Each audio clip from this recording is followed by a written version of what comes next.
Phase 4 isn't just the biggest patch in Wrath of the Lich King, it's one of the biggest patches in WoW history. There are huge upgrades coming to nearly every system in Wrath, from the new rep grinds to the new dungeons and raids to an entirely new weekly quest system. I'll cover all the biggest upgrades coming in Phase 4 you need to know about. At number 10, we have the Quel'Delar Questline. The upgrade we're talking about here is the actual Quel'Delar itself, but I'm definitely excited for the epic 12-part questline full of lore and adventure, and of course that weird part where you wash gnome clothes. But I'm even more excited because this is also the best way in the game to get a 251 item level weapon with 0 requirements. The Battered Hilt item that starts the quest chain is a BOE drop from the 3 new Ice Crown dungeons. That means as a fresh 80 you could just buy the hilt from the auction house and quickly get a 657 spell power main hand sword or mace. This will be a huge game changer considering the biggest bottleneck for new level 80s is a lack of high item level bind and equip weapons. At number 9 we have the Ashen Verdict Vendor. The next big upgrade we'll be getting in Phase 4 is the new Ashen Verdict reputation system. Runs through Ice Crown will give you reputation similar to Karazhan back in TPC. There's an upgradable ring which goes from 251 item level at friendly all the way to 277 at exalted.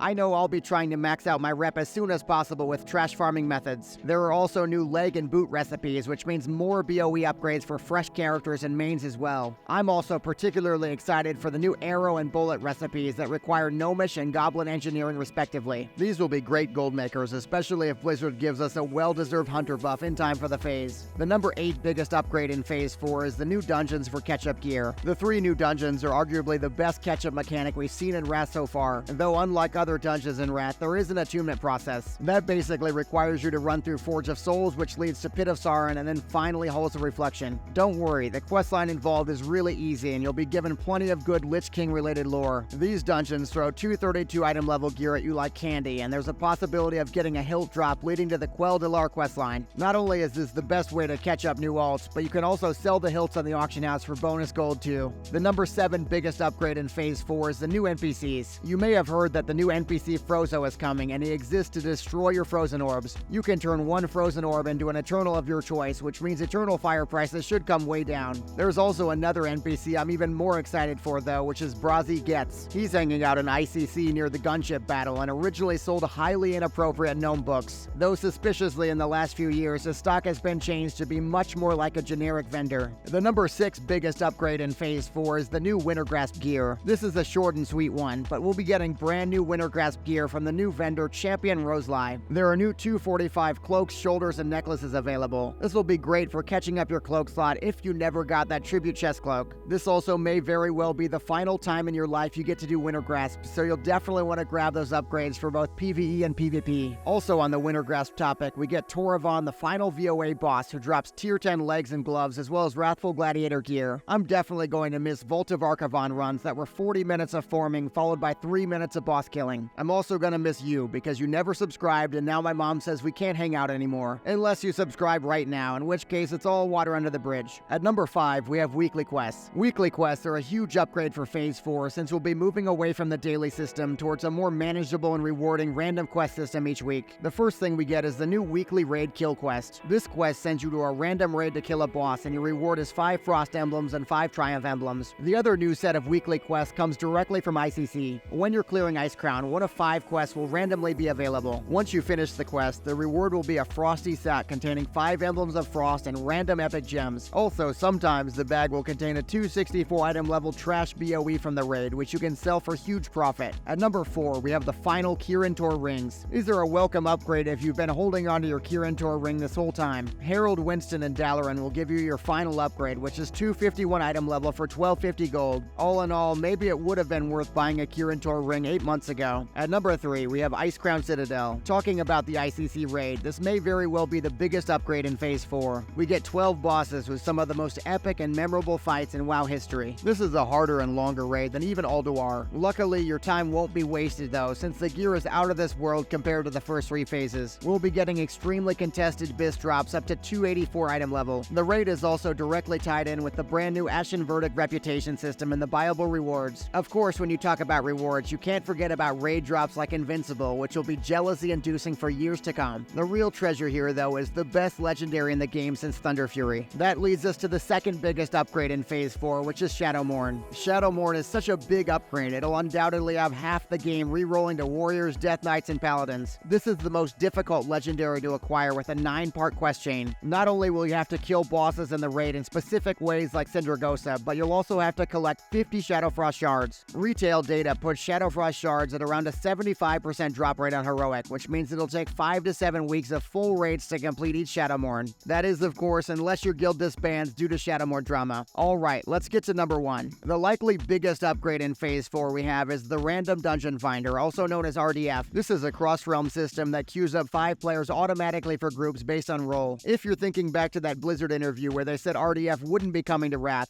let me pitch you on why it's likely to happen. The way Phase 4 is designed in original Wrath is directly tied to RDF. The best example of this is the Random Dungeon option, which lets you earn extra rewards like 2 Emblems of Frost per day and bonus gold. If Blizzard wants to skip RDF, they'll have to introduce a new NPC with daily quests all over again. Also, towards the end of the expansion, groups do tend to dry up. By not adding RDF, they'd be purposely causing less groups to form, which just doesn't make any sense. With RDF, you can queue up for specific dungeons as well, and it overall makes the process of getting into groups take a small fraction of what it currently takes. Of course, there's the downside of everything being randomized and the personal connection between players being almost completely lost. But the upside is that if you group with 100 random players, you get access to Perky Pug, who might just be the cutest pet in WoW history. Speaking of WoW history, history says you should be changing up your professions as we head towards the endgame to maximize profit and character power. Check out my top 5 gold-making professions video next so you don't miss out.